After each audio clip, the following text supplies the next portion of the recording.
You know, this person once said in front of friends, he said, you know, I've never been to a nightclub before. Everyone looked at him with shock because he said, I've never been inside of a nightclub. All of a sudden, a nightclub not being in there is a shock to everyone. Another one said, you know, I've never kissed a girl before. Everyone looked at him in absolute dismay. Not only in dismay, they thought he's a loser. And now they make movies about, you know, men who are losers because they can't get women, and they call them wimps and they're cowards. How things have changed around. Where women have lost their absolute value, men have lost their value, and this type of behavior is considered to be noble and courageous. Allahu Akbar. You're a warrior, you're a hero if you can serve your lusts and temptations. And then you have issues of rape and crime, and then you've got laws, especially in Western countries, that can't even solve anything. Just the other day I read in the paper about a man who was convicted in the court of law in Sweden. He was convicted of rape. You know what kind of rape? It says that the woman, she agreed to have intercourse with him. But, excuse me for the expression, he used some kind of contraception, I don't want to say its name, and the contraception broke. Based on that, she won in the court by claiming rape, even with her consent. So now their own laws can't even solve their own problems. They bring more laws that bring more problems for them. And Allah says in the Quran, وَاللَّهُ يُرِيدُ أَن يَتُوبَ عَلَيْكُمْ Allah wants to forgive you. وَيُرِيدُ الَّذِينَ يَتَّبِعُونَ الشَّهَوَاتِ أَن تَمِيلُوا مَيْلًا عَظِيمًا. Those who follow their own lusts and temptations, they want to lead you astray, away very far. يُرِيدُ اللَّهُ أَن يُخَفِّفَ عَنكُمْ. Allah wants to lessen the burden off your shoulders. He doesn't want you to fall into harm. He doesn't want you to fall into predicaments where you can't climb out of. يُرِيدُ اللَّهُ أَن يُخَفِّفَ عَنكُمْ. These laws in our deen are only there to protect you. They are not there to cause you harm or restrict you, ya akhi. They are there to protect you because there's so much harm out there.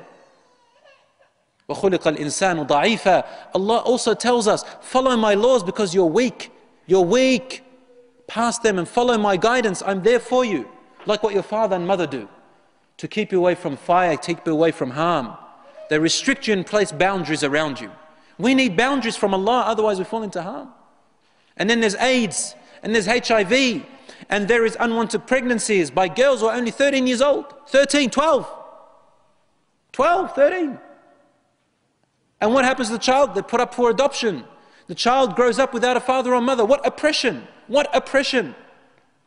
Only to repeat the same thing again and again. So there is great harm in this. And here we are, they're trying to tell you youth that doing these actions makes you a man. You want to become a man? I dare you to get married. I dare you to get married. Because to them, this is the most cowardly thing. They don't dare to get married, brothers and sisters. They don't dare to get married. I know of a friend who was sitting here among you, I don't want to point out to him, but he had a neighbor who was married to his wife for how long? As far as I can remember, maybe 20 years. They had children and in the end they divorced, they separated. They didn't divorce, they separated in a de facto relationship. They were too afraid to get married. I had a neighbor, she had a 3-year-old daughter, but they never got married, her and her partner. In the end, he left her for another woman. Obviously, he's going to leave you for another woman. He's too afraid to be a man. He doesn't want to get married because he's too deep in his lusts.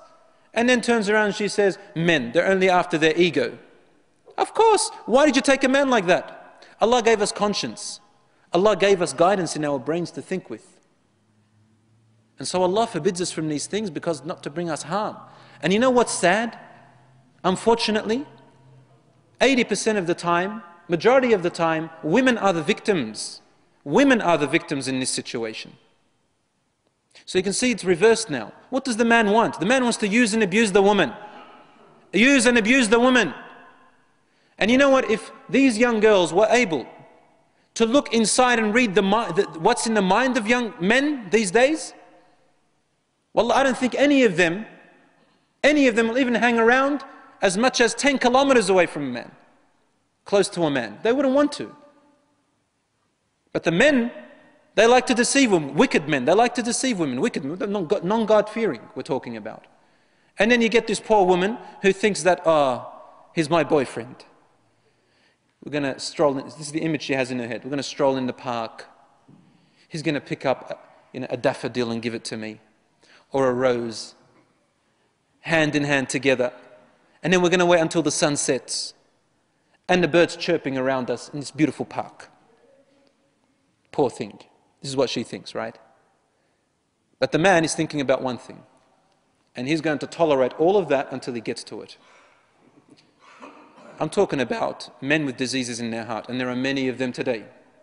With the tabloid, with all the sceneries that you have out there, and all the things that are occurring, I feel very sorry for a lot of women, and I feel very sorry for a lot of men who have sold their youth and sold their chastity, sold their dignity to be so cheap. In the past, Arab girls here in this country, in Australia, in Sydney and in Melbourne, an Arab girl, only 10 years ago, was the most, I'm going to use lame terms because that's what they say, she was the hardest to get, okay? She was the most difficult to get to. And all those other boys, they knew that. My wife tells me when she was back at school, the Arab girl, she was untouchable. And the Muslim men,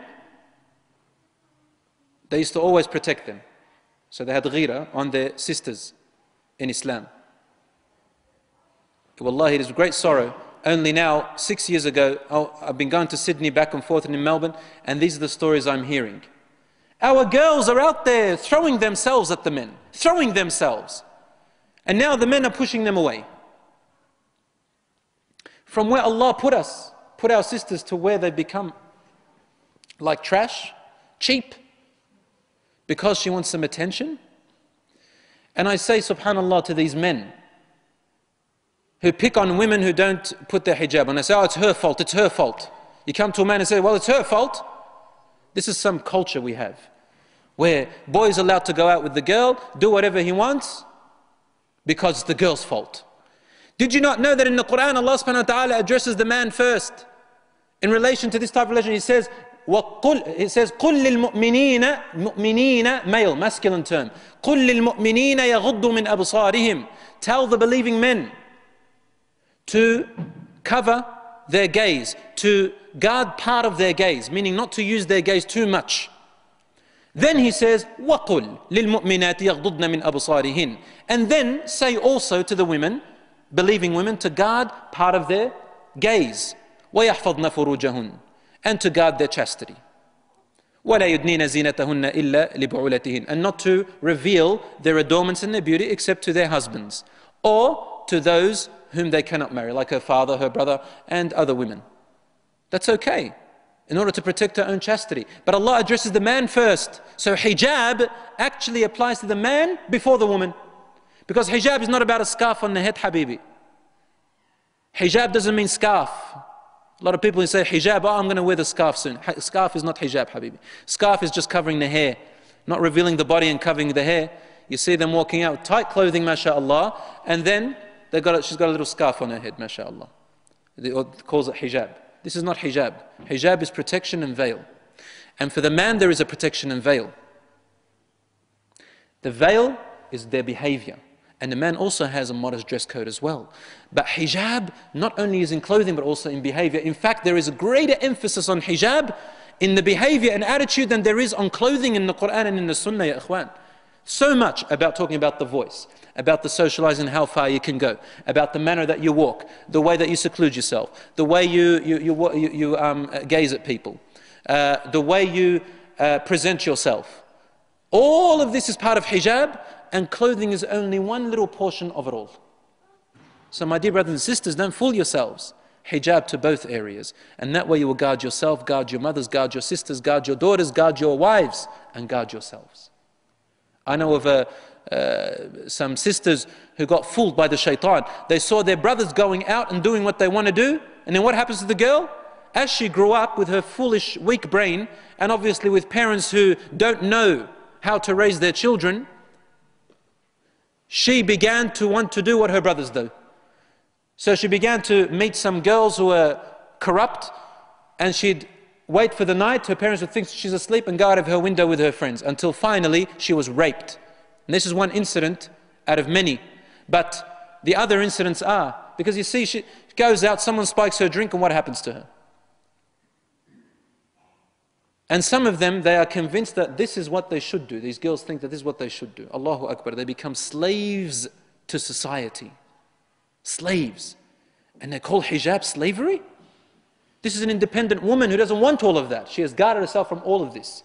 Whereas the other ones, boys and girls, they have made themselves slaves to their lust, temptations, and the society. So I challenge you to get married and become a man. I challenge you.